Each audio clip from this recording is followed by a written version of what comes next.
तो देखो 2008 के आयरन मैन 1 से लेकर अभी तक मार्वल ने टोटल 34 मूवीज और लगभग 10 सीरीज रिलीज कर दी हैं, जिसमें हमें 100 से भी ज्यादा छोटे मोटे सुपर हीरोज देखने को मिल चुके हैं, जिनमें से कुछ गॉड्स है, कुछ मैजिशियंस है, कुछ तो किंग्स एंड बहुत से ज्यादा ह्यूमंस भी हैं। तो चलो आज की वीडियो में हम इन्हीं में से top 10 most powerful super heroes को रैंक करते हैं, देखते हैं कि करंटली मार्वल में मोस्ट पावरफुल सुपर हीरो कौन है। अब इस लिस्ट के सुपर हीरोज को मैंने कुछ क्राइटेरियाज पर जज किया है, जिससे उनकी फीट्स हो गई और पावर लेवल्स हो गए, उन्होंने कितने पावरफुल एनिमीज से फाइट किए वगैरह वगैरह। एंड लास्ट में हम देखेंगे कि अगर ये सब अपने मोस्ट पावरफुल फॉर्म में हो तब कौन सा सबसे ज्यादा पावरफुल सुपर हीरो होगा। एंड अगर तुम्हें लग रहा है कि अभी फिलहाल में most powerful super hero Wanda है तो तुम गलत हो। एंड अगर तुम्हें ये भी लग रहा है कि सुप्रीम स्ट्रेंज जो सबसे ज्यादा मोस्ट पावरफुल वर्जन्स में मोस्ट पावरफुल सुपर हीरो है तो कांग्रेचुलेशन, तुम लोग फिर से गलत हो। चलो अब और ज्यादा टाइम वेस्ट नहीं करते वीडियो को स्टार्ट करते हैं। नंबर 10 पर है इटर्नल्स। एंड यहाँ इटर्नल से मेरा मतलब है इकारिस, मक्कारी, सर्सी और थीना, क्योंकि यही लोग पूरी टीम के पावर हाउसेज हैं। तो चलो एक एक करके सब पे बात कर लेते हैं। इकारिस की बात करें तो इसकी सारी पावर सुपरमैन से मैच करती है। जैसे सुपरमैन पूरी जस्टिस लीग को अकेले हरा रहा था, वैसे इकारिस भी इटर्नल्स में इटर्नल्स को अकेले निपटा रहा था। अब इटर्नल्स कॉस्मिक एनर्जी का यूज करते हैं पर अलग अलग तरीके से। जैसे थीना एक स्किलफुल वॉरियर है जो कॉस्मिक एनर्जी को यूज करके वेपन्स फॉर्म कर लेती है। फेस्टस इस एनर्जी को यूज करके नए नए इन्वेंशन करते रहता है टीम के लिए। सर्सी मैटर को मैनिपुलेट कर सकते हैं। मक्कारी फ्लैश की तरह एक स्पीडस्टर है। और जब सारे इटर्नल्स ने मिलकर एक यूनिमाइंड फॉर्म कर लिया था तभी इस एनर्जी का यूज करके सर्सी ने एक सेलेस्टियल को आइस बना के जमा दिया था। एंड एक सेलेस्टियल के मैटर को मैनिपुलेट करना कोई भी छोटी बात बिल्कुल नहीं है। पर इस पूरी टीम में मेरी फेवरेट है मक्कारी। मतलब जैसे उसके सुपर स्पीड यूज करने वाले सीन है मक्खन जैसे लगते हैं कतई, खास करके उसने जैसे इकारिस से फाइट की थी, बड़ा मजा आया था देख के। नंबर 9 पर है अपना हल्क।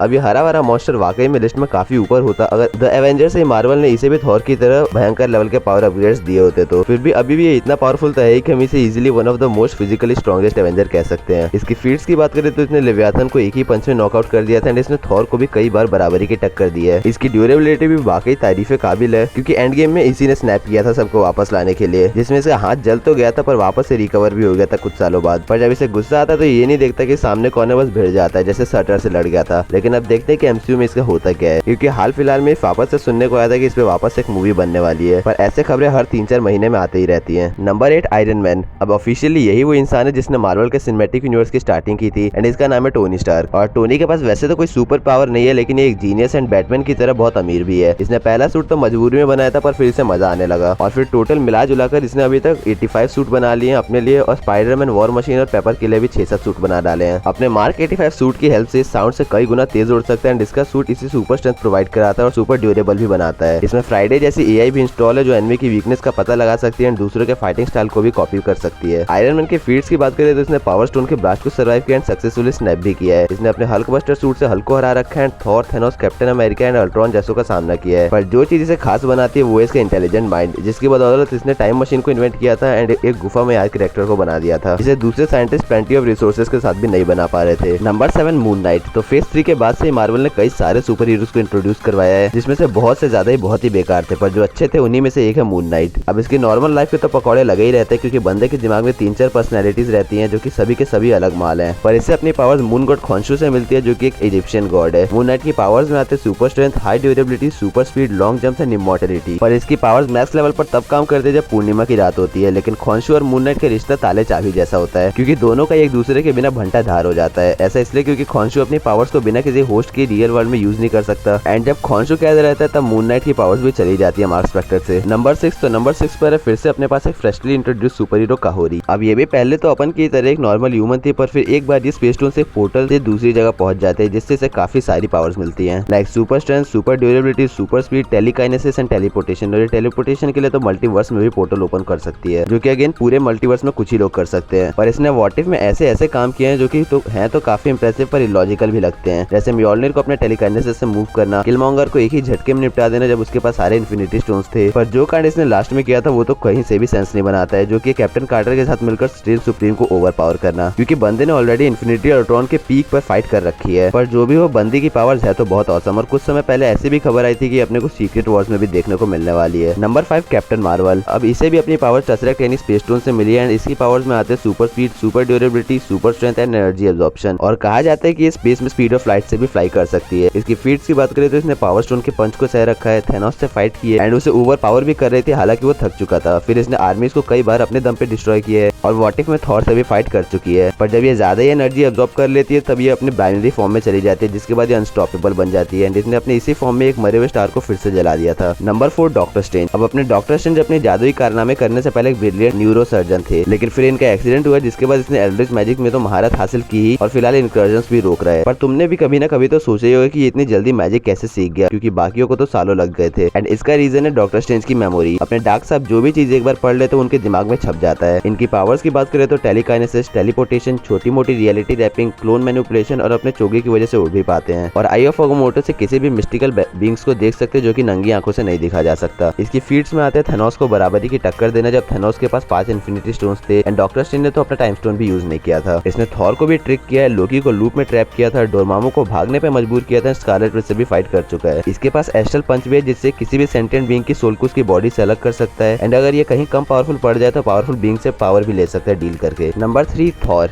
तो मोस्ट पावरफुल सुपर हीरोज की बात हो और थॉर टॉप 3 में ना है ऐसा तो कतई नहीं हो सकता। और छोकरा गॉड ऑफ थंडर है, जिसकी पावर्स में आते हैं godly physical powers, lightning manipulation, weather manipulation, low level Odin force usages and teleportation. Feats की बात करें तो चलो सब कुछ गिना ही देता हूँ। सबसे पहले थॉर 1 में इसने डिस्ट्रॉयर्स, फ्रॉस्ट जायंट्स और लोकी को हराया था, जहाँ पर इसने पूरे फ्रॉस्ट जायंट्स के रियालम को भी भूकंप ला दिया था, यानी कि उनके रियाम को शेक कर दिया था। द एवेंजर्स में फिर से इसने लोकी को हराया, जेतौरी आर्मी को भी निपटाया था। डार्क वर्ल्ड में इसने मेलेकिथ को हराया था, जिसके पास रियलिटी स्टोन था। एज ऑफ अल्ट्रॉन में अल्ट्रॉन बॉट्स को ठिकाने लगा रहा था और सोकोविया को भी डिस्ट्रॉय किया था। रैग्नारॉक में इसने वीकेंड सर्टर को हराया था और अपनी एक ही लाइटनिंग से पूरे बायोफ्रॉस्ट ब्रिज की अम्मा बहन एक कर दी थी। एंड इसी पिक्चर में इसने लगभग हल्क को भी हरा दिया था। इन्फिनिटी वॉर में लॉन्डा अकेले आउटराइडर्स की पूरी आर्मी को साफ कर रहा था और थेनोस, जिसके पास उस वक्त पे 6 इन्फिनिटी स्टोन्स थे, उनको घुटने पे ले आया था। एंड गेम में थेनोस को इसने मारा भी था। लव एंड थंडर में ज़्यूस को ओवर पावर किया था एंड व्हाट इफ में तो इसने इन्फिनिटी अल्ट्रॉन से भी फाइट कर रखी है। और एक बार थॉर ने अगर ओडिन फोर्स को अच्छे से यूज करना सीख लिया तो फिर ये अभी से 10 गुना ज्यादा पावरफुल बन जाएगा। अभी इसके पास मियोलिन और स्टॉर्मब्रेकर भी है, जिनसे प्लैनेट्स को तो इजीली ही डिस्ट्रॉय कर सकता है बायोफ्रॉस्ट खोल के। अब लॉन्डा अगले पिक्चर में हरकुलस से लड़ेगा, तो देखते हैं कब तक आती है थॉर 5। नंबर 2 वांडा एके स्कारलेट विच। अब ये भी थी तो पहले एक नॉर्मल ह्यूमन ही, पर क्योस मैजिक हमेशा से इसके रगों में दौड़ रहा था। बस माइंड स्टोन ने इसे एक्टिवेट कर दिया था, जिसके एक्टिवेट होते ही सबसे पहले इसने ओजी एवेंजर्स के माइंड की अम्मा बहन एक कर दी थी, पर बेचारी हॉकाई से निपट गई। इसकी पावर्स की बात करें तो इसके पास है telekinesis, telepathy, mind control, energy absorption, flying, reality warping and hex manipulation. और ये दूसरों की पावर्स को ब्लॉक भी कर सकती है। इसके किए हुए कांडों में आते हैं विजन को ओवर पावर करना, माइंड स्टोन को डिस्ट्रॉय करना, थेनोस को लगभग मार ही दिया था इसने, एंड इसने 2 धारी तलवार भी तोड़ दी थी उसकी। इसने रीड की तो मैगी बना दी थी, प्रोफेसर एक्स को उन्हीं के माइंड में घुस के निपटा दिया था, ब्लैक बोल्ट की बोलती बंद कर दी थी, कैप्टन मार्वल की एनर्जी को एब्जॉर्ब करके उसे पावरलेस बना दिया था, कैप्टन कार्टर को काट दिया था, एंड डॉक्टर स्ट्रेंज को मल्टीपल टाइम्स ओवर पावर कर रही थी। ये अपने हैक्स के अंदर एक गॉड से कम नहीं होती है, जहाँ ये कुछ भी कर सकती है। ये दूसरों के पावर्स को भी ब्लॉक कर सकते हैं, जिससे सिर्फ मैजिक यूजर्स ही इम्यून होते हैं और कुछ कॉस्मिक बीइंग, लेकिन बाकियों को पावरलेस बनाने में इसे सेकंड्स भी नहीं लगेंगे। अभी तो सुनने में ऐसा भी आया है कि डॉक्टर डूम इसी की पावर्स लेके पहले लोकी को हराएगा और फिर मल्टीवर्स डिस्ट्रॉय कर देगा। अब नंबर 1 पे आने से पहले हमेशा की तरह कुछ ऑनरेबल मेंशंस कर देता हूँ, जो कि है Adam Warlock, Captain America, Shang-Chi, black panther, quicksilver, vision और भी। एंड ये वो सूप्स हैं जो कि है तो बहुत पावरफुल, पर इतने भी नहीं कि इस लिस्ट में आ पाए। नंबर 1 गॉड ऑफ मल्टीवर्स लोकी। अब तुम अगर पूरे एमसीयू का करता धरता बोलो इसको तो तुम गलत नहीं होगे, क्योंकि पूरे एमसीयू में जो कुछ हुआ है एंड जो भी कुछ होने वाला है वो सब इसी की वजह से हो रहा है। बिकॉज अगर ये मल्टीवर्स को पकड़ के नहीं रखेगा तो मल्टीवर्स एग्जिस्ट ही नहीं करेगा। इसकी पावर्स में आते हैं infinite strength, durability, experience, time manipulation, magic usage, telekinesis and telepathy. And पूरे मार्वल में सिर्फ गिने चुने कुछ ऐसे कैरेक्टर थे जो इसके इन्फ्लुएंस से बाहर है, एंड वो है वॉचर्स एंड लिविंग ट्राइब्यूनल। वरना तुम पूरे एमसीयू को एक साइड रखो और दूसरी तरफ ये अकेले रहेगा तब भी ये जीत जाएगा, क्योंकि मल्टीवर्स को अगर ये छोड़ देगा तो सबका एग्जिस्टेंस ही इरेज हो जाएगा। And most powerful versions of super heroes में भी अपना लोकी टॉप मारने वाला है, क्योंकि अगर सुप्रीम स्ट्रेंज उससे लड़ने आएगा तो पूरे मल्टीवर्स को डिस्ट्रॉय कर देगा, जिसके बाद सुप्रीम स्ट्रेंज की एग्जिस्टेंस भी इरेज होने लगेगी। अब अगर तुम्हें ये लिस्ट पसंद नहीं आई है तो कोई बात नहीं, ये लिस्ट मेरे पर्सनल ओपिनियन पर बेस्ड है। तुम अपनी लिस्ट कमेंट में जरूर शेयर कर देना, और हो सकता है कि तुम्हारा ओपिनियन मेरे से मैच ना करे तो इसमें कोई भी बुराई नहीं है। बाकी कोई नेक्स्ट वीडियो के लिए टॉपिक हो तो उसे भी कमेंट कर देना। Top 10 most powerful weapons in MCU and DCU देखने के लिए चैनल पर जाकर देख सकते हो। ये वीडियो जरूर अच्छी लगी होगी, इसलिए लाइक शेयर सब्सक्राइब करके बेल आइकन को भी दबा देना। तुम लोग वीडियो देखते तो पर सब्सक्राइब नहीं करते हो तो सब्सक्राइब भी कर देना। बाय।